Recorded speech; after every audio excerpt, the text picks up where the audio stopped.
Perkuliahan yang lalu kita sudah berbicara tentang definisi hukum dan fungsinya di dalam masyarakat. Bahwa masyarakat itu adalah merupakan kumpulan orang-orang yang pastinya memiliki kepentingan-kepentingan berbeda, memiliki sifat-sifat yang berbeda, ya, memiliki adat kebiasaan yang satu sama lain juga saling berbeda. Oleh karena itu, maka fungsi hukum adalah mempersatukan. Fungsi hukum adalah mengatur supaya di dalam kehidupan masyarakat itu tidak terjadi benturan. Sebab kalau masing-masing masyarakat itu dibiarkan dengan kemauannya sendiri-sendiri, kemungkinan antara satu dengan yang lain akan terjadi bentur-benturan yang pada akibatnya menyebabkan kehidupan masyarakat menjadi tidak tentram. Kehidupan masyarakat menjadi serba terganggu dan tidak ada tercipta keamanan, ketertiban. Kalau tidak ada ketertiban, tidak ada keamanan, maka mustahil akan tercapai suatu kesejahteraan. Karena boleh jadi nanti yang merasa kuat akan menindas yang lemah. Orang yang memiliki harta menjadi tidak aman oleh karena akan sangat mungkin hartanya akan diambil begitu saja oleh orang lain. Orang-orang yang memiliki anak gadis mungkin akan menjadi bahaya. Ya, orang-orang yang lemah akan mungkin dianiaya oleh orang lain. Dan seterusnya. Oleh karena itulah maka fungsi hukum adalah menciptakan suatu kepastian. Menciptakan kepastian supaya masyarakat bisa hidup dalam keadaan aman. Supaya masyarakat bisa hidup dalam keadaan tertib. Supaya masyarakat bisa terjamin kepentingan-kepentingannya. Ya. Oleh karena itu, seorang ahli yang bernama Myers mendefinisikan hukum adalah merupakan aturan-aturan yang mengandung pertimbangan kesusilaan, kemudian juga ditujukan kepada tingkah laku manusia.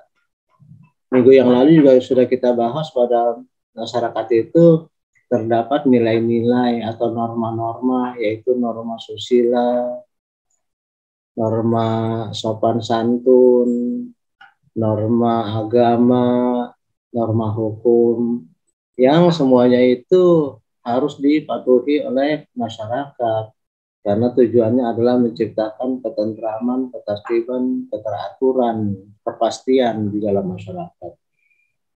Ya, semuanya ditujukan kepada pengaturan tingkah laku manusia supaya tidak seenaknya sendiri. Jadi kalau kita lihat, berarti di dalam hukum itu terdapat unsur-unsur yang bisa kita sebutkan sebagai satu aturan, ya, tentang tingkah laku manusia di dalam masyarakat. Jadi hukum itu adalah serangkaian aturan yang mengatur tingkah laku manusia di dalam masyarakat. Di mana unsur yang kedua, hukum itu pastinya ditetapkan oleh orang yang berwenang, oleh pihak yang berwenang, bukan orang-orang pribadi yang menciptakan hukum sendiri-sendiri, bukan kelompok-kelompok yang menciptakan hukum semaunya sendiri, tidak, tetapi ditetapkan oleh pihak yang berwenang, dalam hal ini pemerintah dan juga wakil rakyat. Kita juga sudah membahas bahwa di Indonesia ini peraturan perundang-undangan itu dibuat oleh pemerintah, yaitu presiden, dengan anggota DPR, dengan DPR, di mana rancangan undang-undangnya bisa berasal dari pemerintah dan bisa berasal juga dari DPR.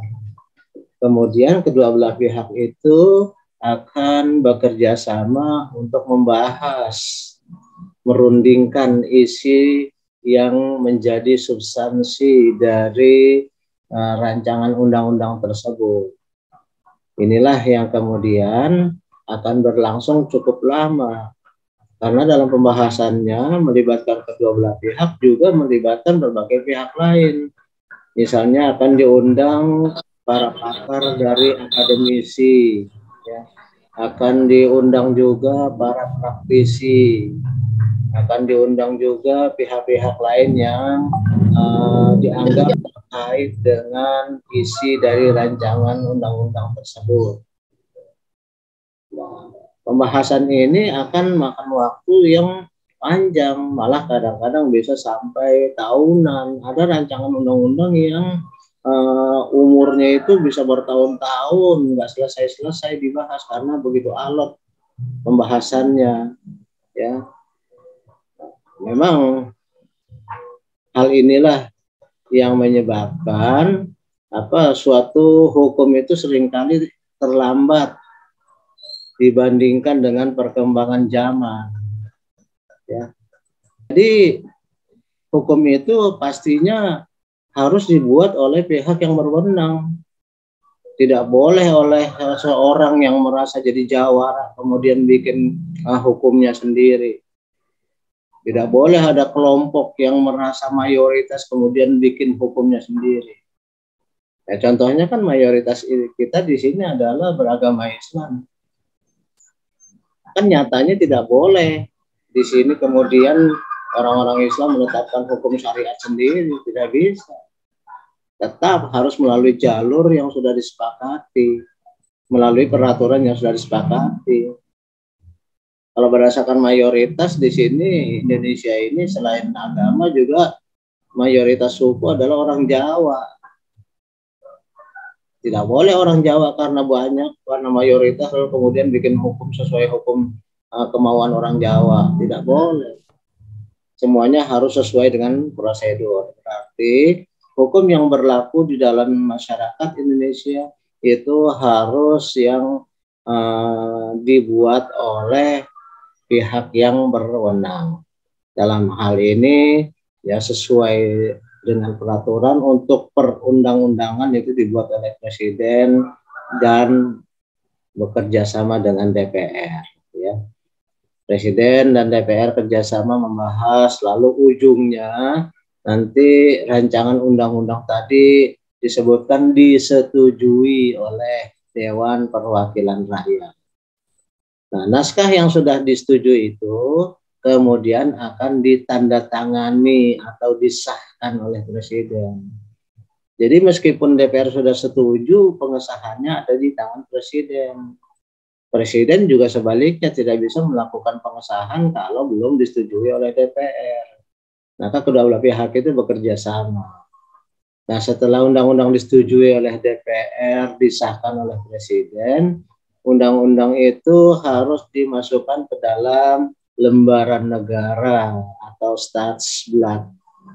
Ya, dimasukkan dalam lembaran negara, dikasih nomor, ya, kemudian juga diberi tanggal, dan selanjutnya kalau sudah masuk ke dalam lembaran negara itu baru sah berlaku untuk seluruh rakyat Indonesia.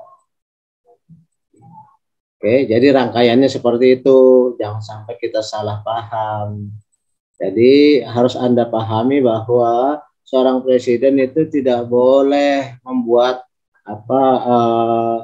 ininya sendiri, peraturannya sendiri kalau tingkatannya adalah undang-undang.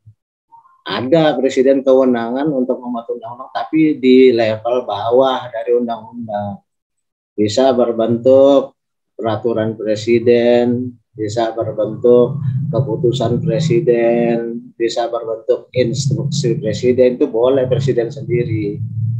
Tapi kalau levelnya undang-undang, presiden tidak punya hak atau tidak boleh untuk membuat sendiri. Harus kerjasama dengan DPR. Oke. Unsur yang ketiga, pastinya suatu hukum itu adalah berisi perintah dan larangan. Ya, jadi dalam undang-undang itu, karena dia merupakan hukum, maka isinya adalah bahwa masyarakat harus begini, harus begitu. Jadi ada perintahnya. Ya, harus ada perintah. Bunyi amarnya dari suatu hukum itu adalah perintah. Dan juga ada larangan, artinya tidak boleh begini, tidak boleh begitu. Misalnya dilarang melakukan suatu perbuatan yang mencemarkan nama baik orang lain, ya. Dilarang untuk membuat suatu katakanlah perjanjian yang melanggar undang-undang, ya. Dilarang untuk membuat suatu kesepakatan yang melanggar kesusilaan, kesopanan, ya. Kemudian masyarakat harus bayar pajak dan sebagainya. Itu berarti bahwa perundang-undangan atau hukum itu isinya adalah perintah dan juga larangan, di mana terhadap semua hal tersebut sifatnya memaksa. Memaksa artinya kalau orang yang tidak mematuhi itu akan kena sanksi. Ya. Orang yang tidak mematuhi perintah, ya, membangkang dari perintah yang disebutkan dalam undang-undang atau melakukan perbuatan yang dilarang oleh undang-undang, itu akan terkena sanksi. Ya, jadi hukum itu sifatnya adalah memaksa. Tidak boleh tidak. Jadi kita tidak bisa mengatakan bahwa oh saya nggak mau menuruti undang-undang tersebut, tidak bisa.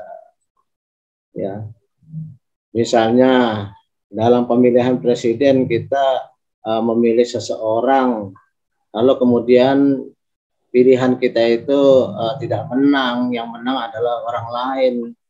Kemudian orang itu dilantik jadi presiden resmi. Lalu karena kita tidak merasa milih, lalu kita katakan, wah saya nggak milih dia, saya nggak mau patuh sama dia. Ya nggak bisa. Ya, begitu dia sah jadi presiden, maka kita suka atau tidak suka akan harus mengikuti apapun yang menjadi perintah-perintahnya dan kemudian mengikuti larangan-larangannya dalam rangka tugas dia sebagai presiden.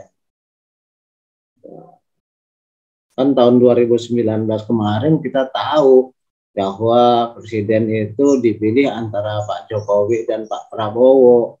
Lalu kemudian ternyata yang menang Pak Prabowo, ya. Yang menang adalah Pak Jokowi.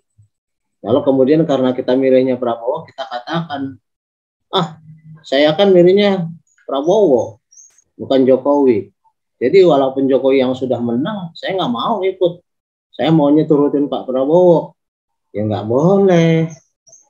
Memaksa sifat hukum itu. Berarti andai kata Pak Jokowi mengeluarkan instruksi presiden, mengeluarkan peraturan presiden, mengeluarkan keputusan presiden, ya kita nggak bisa nolak. Oh saya maunya diperintah oleh Pak Prabowo, ya nggak bisa.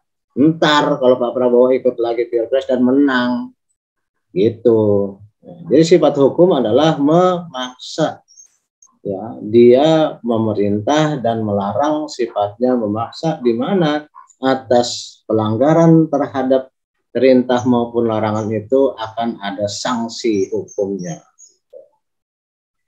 Jadi jelas ya bahwa unsur-unsur dalam hukum itu adalah dia aturan yang mengatur tingkah laku masyarakat, dibuat oleh pihak yang berwenang, berisi perintah dan larangan, sifatnya memaksa, dan siapa yang melanggar akan terkena sanksi yang tegas.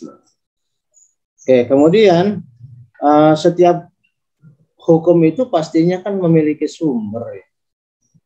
Kan tidak bisa diciptakan hukum itu adalah simsalabim jadi atau berubah.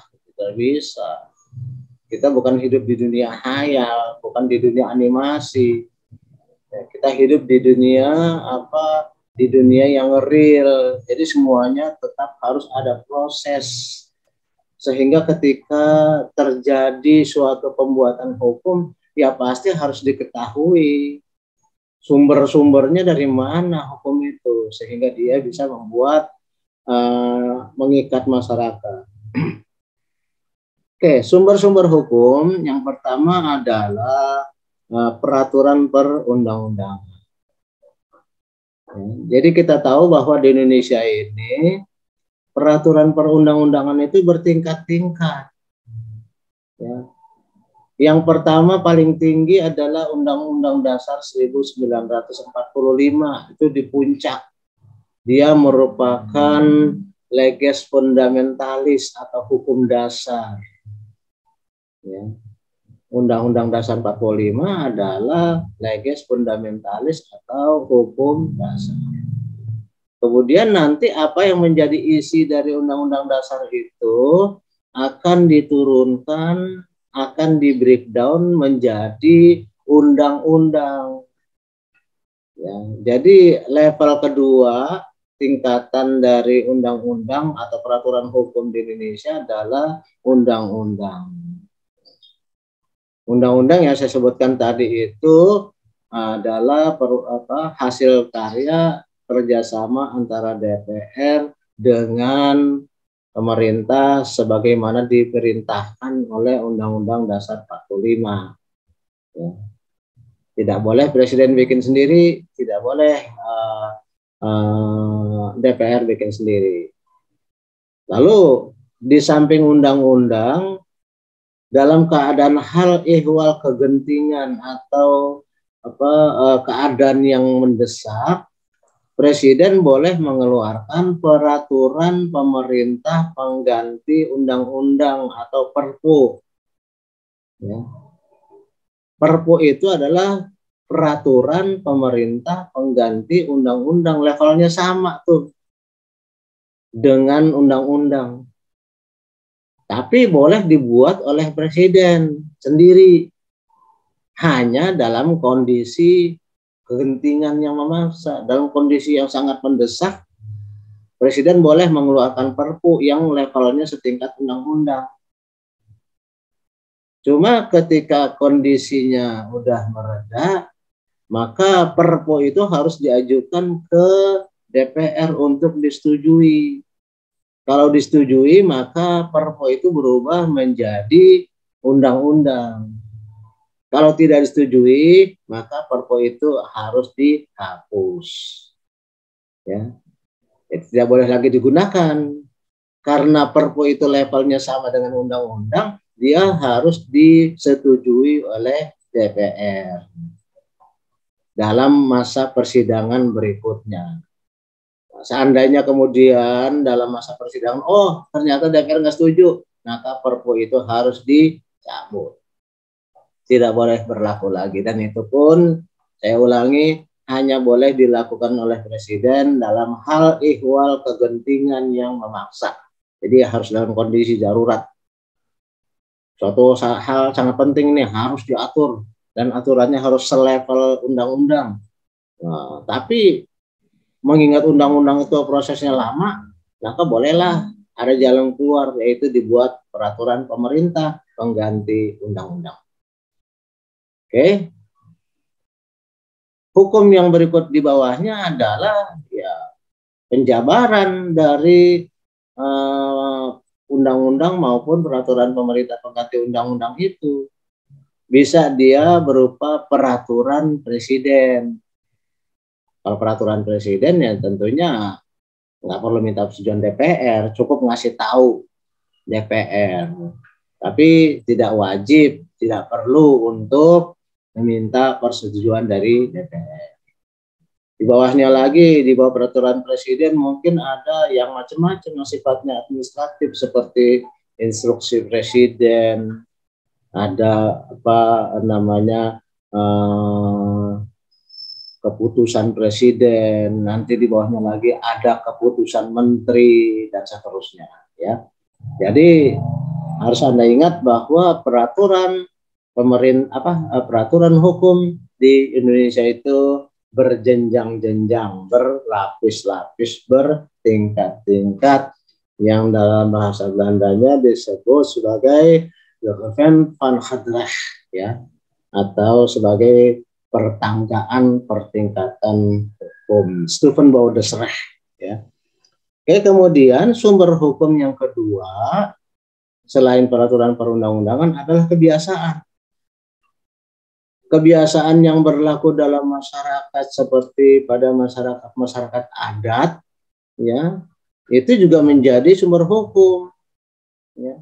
Artinya juga mengikat masyarakat. Misalnya Anda yang berasal dari Medan, berasal dari Sumatera Utara, kan ada adat istiadat Batak, ya kan? Di Jawa juga ada adat istiadat Jawa, ada adat istiadat Sunda dan sebagainya.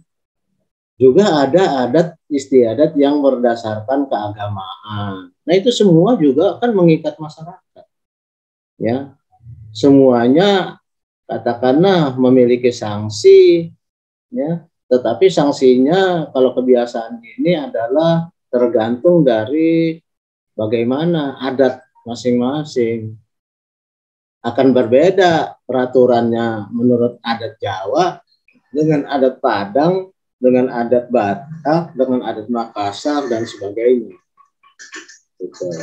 Tetapi adat atau kebiasaan-kebiasaan ini juga menjadi sumber hukum bagi masyarakat Indonesia. Oke, yang ketiga adalah sumber hukum itu jurisprudensi. Jurisprudensi, apa itu? Jurisprudensi adalah putusan seorang hakim, ya, yang kemudian akan diikuti oleh hakim-hakim berikutnya untuk masalah yang sama, gitu. Jurisprudensi, ya, dia menjadi pedoman atau pedoman dasar dalam memutuskan suatu perkara. Misalnya seorang hakim A, dia tengah mengadili suatu perkara, ya kan? Lalu kemudian ketika dia mau memutus dalam pertimbangannya, dia melihat, wah ini perkara bukan perkara pertama, ini pernah terjadi dulu di mana gitu. Nah, lalu kemudian hakim ini mempertimbangkan, saya samain deh putusan saya dengan putusan hakim terdahulu, atau tidak sama persis tapi saya variasi, tapi dasarnya adalah putusan hakim yang terdahulu. Nah, itu disebut sebagai jurisprudensi. Jadi seorang hakim, ya, mengambil keputusan, menjatuhkan putusan berdasarkan peraturan berdasarkan putusan hakim yang terdahulu. Oke. Sumber hukum yang keempat adalah traktat. Traktat atau treaty atau perjanjian internasional, itu juga menjadi sumber hukum yang mengikat bangsa kita. Jadi andai kata Indonesia ini terikat perjanjian kerjasama dengan Malaysia tentang perbatasan perdagangan lintas batas misalnya, maka apa yang diatur dalam treaty atau kerjasama itu akan mengikat seluruh rakyat Indonesia karena merupakan kerjasama antara Indonesia dengan Malaysia yang ditandatangani oleh kepala negara masing-masing. Traktat juga bisa katakanlah dari lembaga internasional seperti PBB. PBB yang merupakan lembaga internasional mengeluarkan suatu peraturan, mengeluarkan suatu hukum, lalu hukum itu dianggap mengikat semua negara yang menjadi anggota PBB termasuk Indonesia. Maka ketika Presiden meratifikasi hukum yang dikeluarkan oleh PBB itu, maka peraturan tersebut menjadi hukum yang berlaku di Indonesia. Jadi sumber hukum juga bisa berasal dari perjanjian-perjanjian internasional, baik yang sifatnya bilateral atau negara satu dengan negara lain, atau multilateral antara Indonesia dengan banyak negara, seperti Indonesia yang menjadi anggota dari PBB, Indonesia menjadi anggota WHO, Indonesia menjadi anggota IMF dan sebagainya. Misalnya Indonesia terikat, maka hukum yang berlaku di sana Ketika diratifikasi oleh Presiden, dia menjadi hukum yang berlaku di Indonesia. Yang kelima, ya, dasar hukum adalah perjanjian. Ya, jadi ketika seseorang melakukan perjanjian dengan orang lain atau suatu organisasi melakukan perjanjian dengan organisasi lain, maka perjanjian itu menjadi sumber hukum bagi kedua belah pihak. Ya, misalnya UNIS dalam rangka membangun gedung melakukan kerjasama dengan suatu bank untuk mendapatkan pembiayaan. Maka bunyi perjanjian antara UNIS dengan perbankan tersebut adalah hukum bagi kedua belah pihak. Bagi UNIS dia berlaku sebagai undang-undang, bagi bank dia berlaku sebagai undang-undang yang harus ditaati. Demikian juga Anda, ketika Anda melakukan kerjasama dengan orang lain, lalu dituangkan dalam bentuk perjanjian, dalam bentuk kontrak, maka Anda terikat dengan hukum yang ada di dalam kontrak tersebut, di mana nanti Anda harus melakukan hal-hal yang diperintahkan oleh perjanjian dan tidak boleh melakukan hal-hal yang dilarang oleh perjanjian. Ya, misalnya Anda terikat untuk suatu perjanjian kontrak sewa rumah selama 1 tahun. Kedua belah pihak kemudian membuat suatu perjanjian yang ditandatangani bersama, maka otomatis kedua belah pihak, baik pemilik maupun penyewa, itu akan terikat kepada bunyi perjanjian selama masa berlakunya perjanjian tersebut. Ketika masanya habis, ya tentu tidak mengikat lagi. Ketika sewanya sudah habis masa berlakunya, ya tentu perjanjian itu sudah selesai. Gitu. Tetapi selama masa perjanjian, tentu kedua belah pihak harus terikat ya dengan perjanjian tersebut. Misalnya penyewa, dia berhak untuk menggunakan rumah sewaan tersebut, tapi dia wajib untuk membayar sejumlah uang sewa, gitu kan. Dia wajib untuk memelihara, menjaga, merawat rumah tersebut agar tidak menjadi rusak, tapi dia juga memiliki hak untuk mendapat perlindungan dari yang punya rumah untuk tidak ada orang lain yang ikut masuk ke dalam ruangan yang disewa. Jadi kedua belah pihak punya hak dan punya kewajiban. Nah, hak dan kewajiban yang dituangkan dalam kontrak tersebut, itulah yang menjadi hukum bagi kedua belah pihak. Istilah hukumnya adalah pacta sunt servanda. Artinya perjanjian itu adalah undang-undang bagi para pembuatnya. Berarti kedua belah pihak harus terikat terhadap perjanjian dan harus memenuhi semua kewajibannya serta berhak untuk mendapatkan semua hak-haknya. Oke, sumber hukum yang keenam adalah doktrin. Ya. Doktrin adalah pendapat dari para ahli. Pendapat para ahli dari profesor, dari akademisi, dari para doktor, dari para ahli lah dari segala bidang. Ketika dia mengeluarkan suatu pendapat, maka pendapat itu bisa menjadi sumber hukum. Artinya menjadi referensi, menjadi pertimbangan. Nah, ini juga bisa dilihat ketika seorang hakim misalnya mengambil keputusan, akan menjatuhkan putusan, maka dia juga akan mempertimbangkan pendapat para ahli. Makanya kemudian kan dalam persidangan suka diundang tuh ya pendapat saksi ahli namanya. Nah, saksi ahli ini akan mendapatkan kesempatan untuk mengemukakan pendapat berdasarkan keilmuannya, sehingga apa yang dia kemukakan itu akan menjadi dasar bagi hakim untuk pengambilan keputusan, menjatuhkan putusan. Gitu. Oke ya, jadi itu adalah sumber-sumber hukum yang juga akan kita terapkan ketika kita mengkaji tentang hukum bisnis.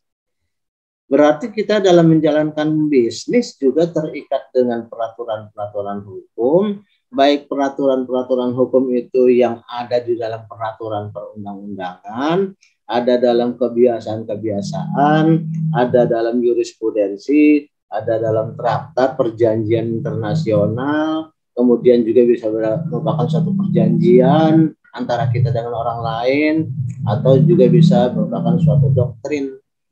Berarti kita di dalam berbisnis juga tidak bisa dilepaskan kaitannya dengan hukum.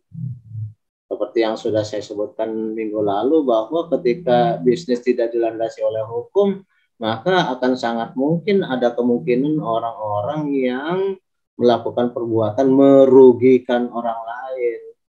Bisa dia menipu, bisa dia mengelabui, bisa dia mencurangi, ya kan, macam-macam. Berbisnis misalnya untuk berjualan sesuatu lalu timbangannya dikurangi. Berbisnis menipu, katakanlah ini katanya barang asli, sebenarnya barang KW, ya barang apa namanya, sesuatu yang tidak original. Dibilanglah barang ini apa namanya, barang baru, padahal barang remake, ya barang bekas yang didandanin lagi. Jadi dalam bisnis juga kita terikat dengan peraturan-peraturan hukum. Maka kemudian kita pelajarilah yang namanya hukum bisnis. Nah, jadi Anda harus tahu bahwa bisnis itu juga memiliki sumber-sumber hukum yang kurang lebih hampir sama dengan sumber-sumber hukum yang berlaku untuk semua aktivitas lain yang bukan bisnis. Oke. Berikutnya, sebenarnya di dunia ini ada banyak sistem hukum.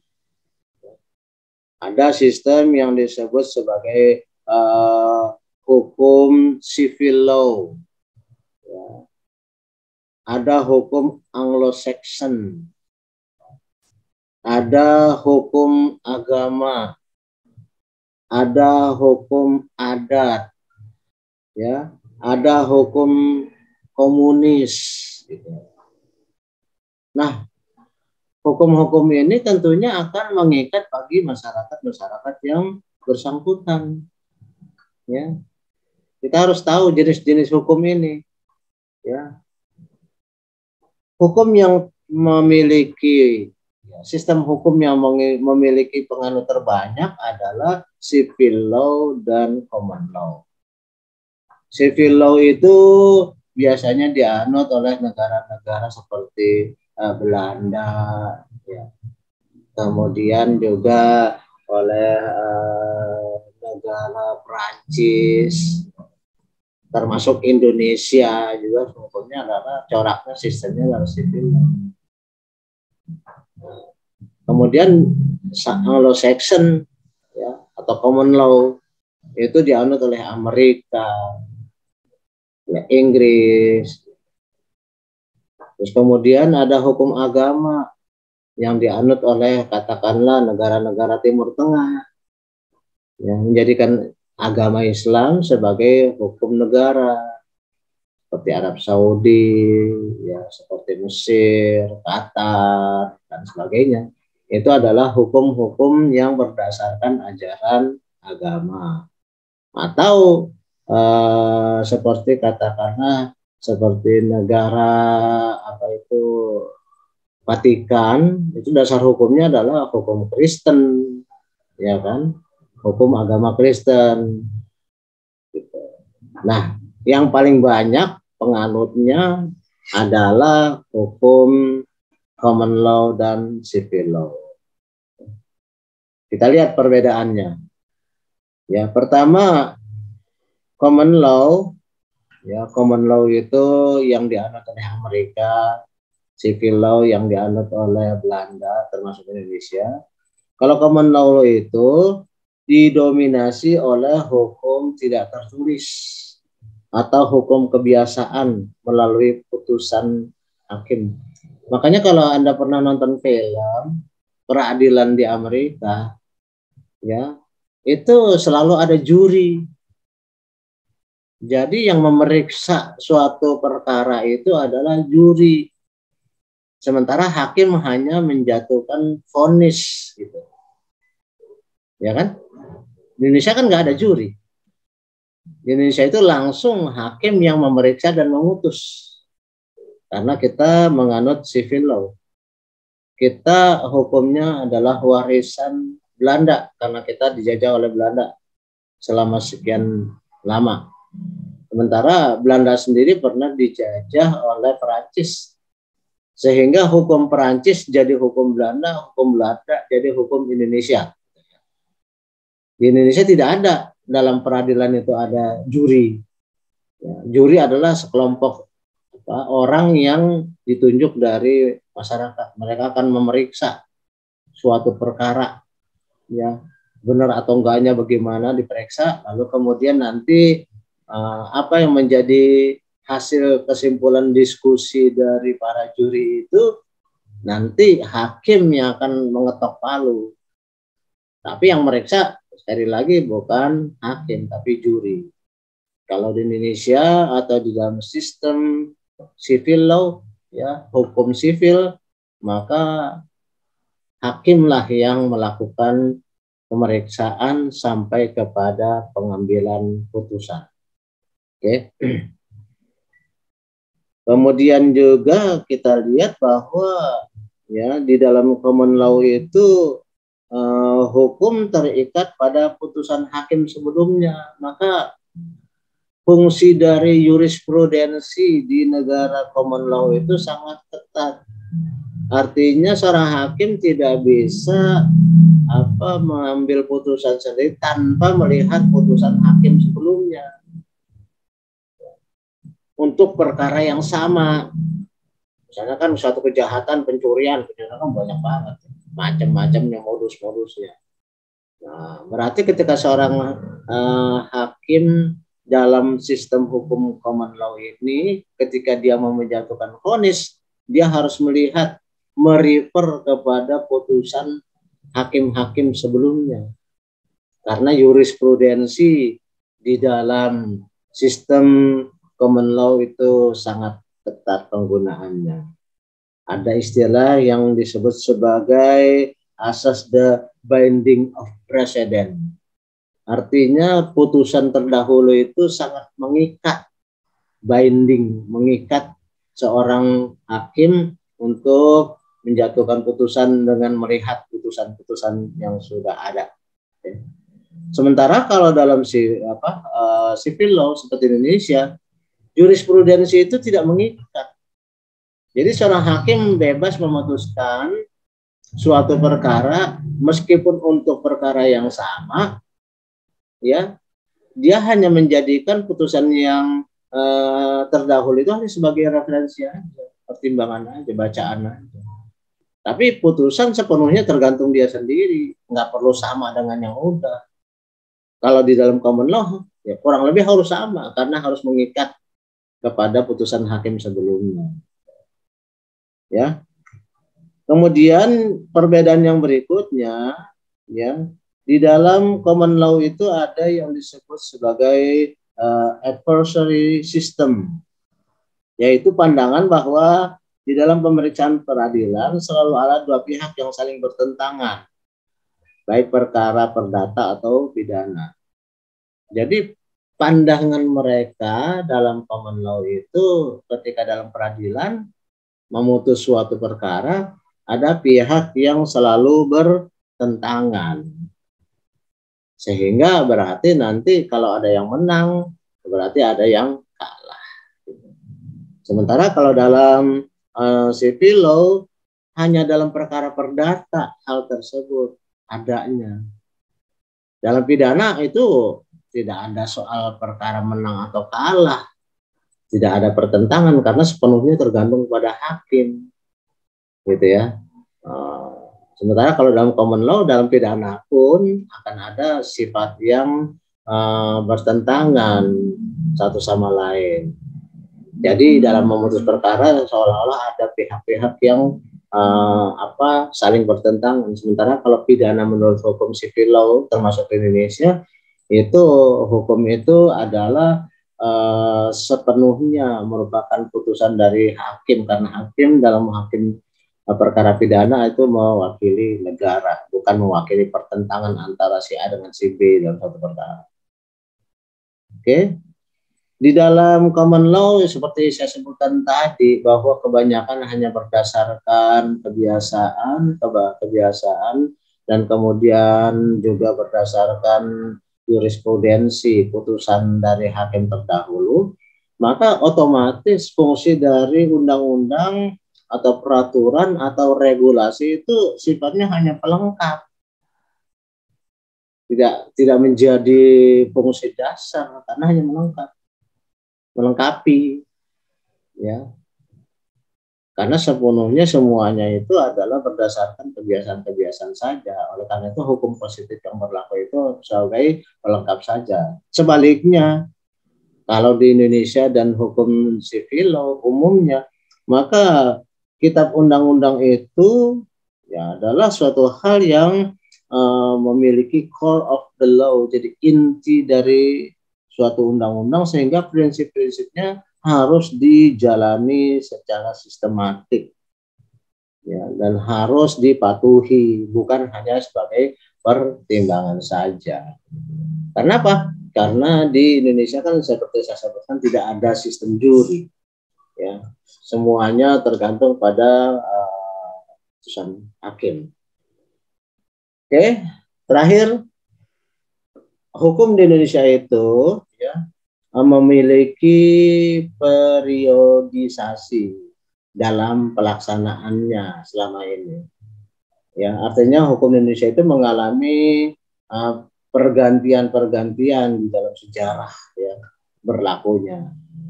Yang pertama adalah periode kolonial.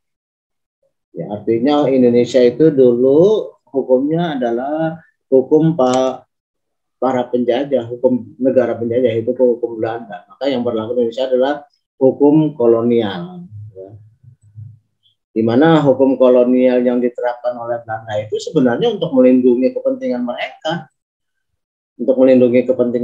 baik dalam bisnis maupun dalam perkara lain, supaya jangan sampai mereka terancam, ya, kedudukannya sebagai negara penjajah di Indonesia. Jadi bukan memikirkan kepentingan pribumi, kepentingan publik, bukan, tapi lebih mengarah kepada melindungi kepentingan kaum penjajah. Ya.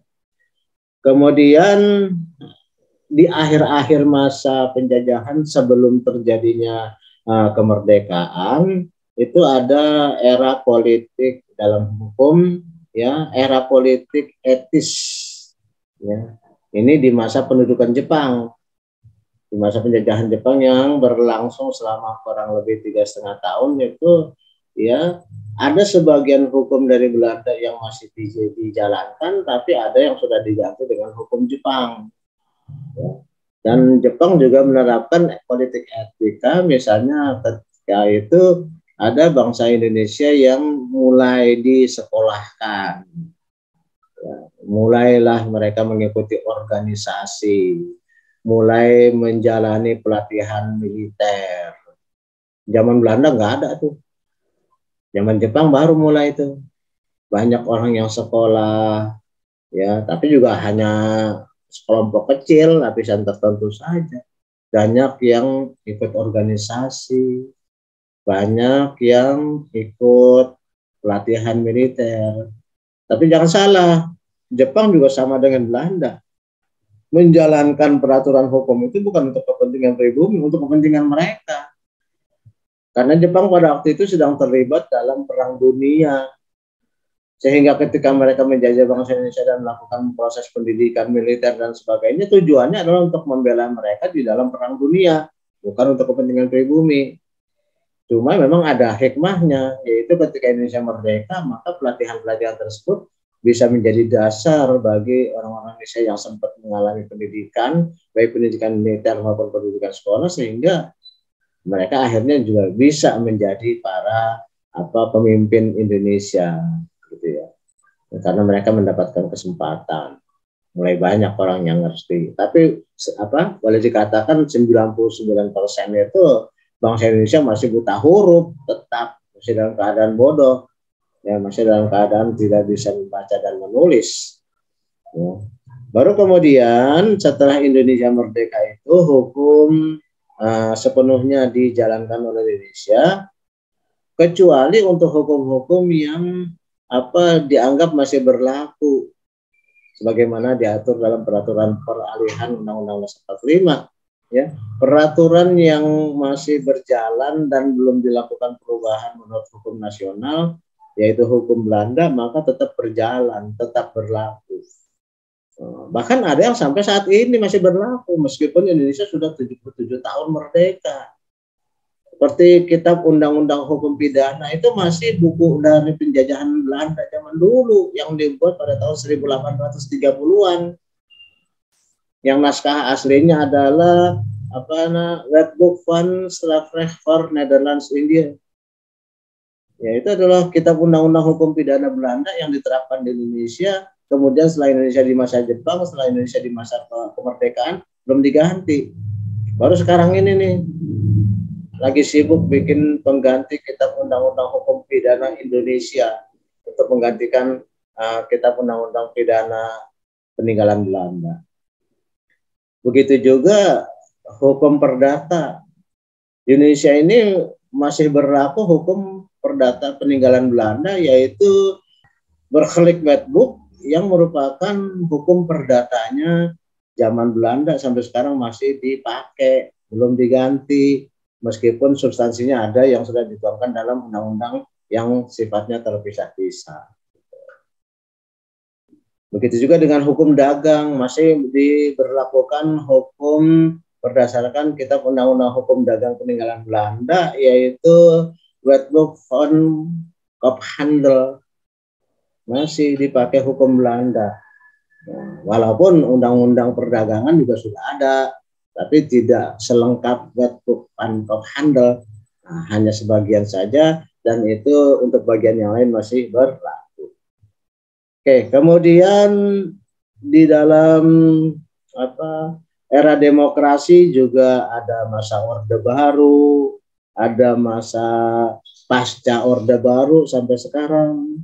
Nah, berarti hukum bisnis, ya, yang akan kita pelajari, yang kita jalani, yang kita praktekkan dalam kehidupan bernegara, itu tidak bisa dilepaskan kaitannya dengan sejarah dari undang-undang yang ada di Indonesia, ya di mana undang-undang Indonesia ini masih menerapkan hukum Belanda untuk sebagiannya, dan kemudian juga kita tidak bisa lepas dari perjanjian-perjanjian internasional yang kita buat baik dalam rangka bilateral antara negara kita dengan satu negara lain, antara Indonesia dengan katakanlah dengan Malaysia, Indonesia dengan Filipina, Indonesia dengan Thailand, tapi juga berlaku undang-undang yang atau hukum yang diterapkan oleh organisasi internasional. Baik, saya kira untuk perkuliahan kita kali ini saya cukupkan sampai di situ saja, tidak perlu terlalu panjang, yang penting Anda memahami ya apa saja unsur-unsur hukum, lalu kemudian apa saja sumber hukum, dan apa saja sistem hukum yang berlaku di seluruh dunia, dan Indonesia ada di mana. Itu Anda paham. Itu saja dulu.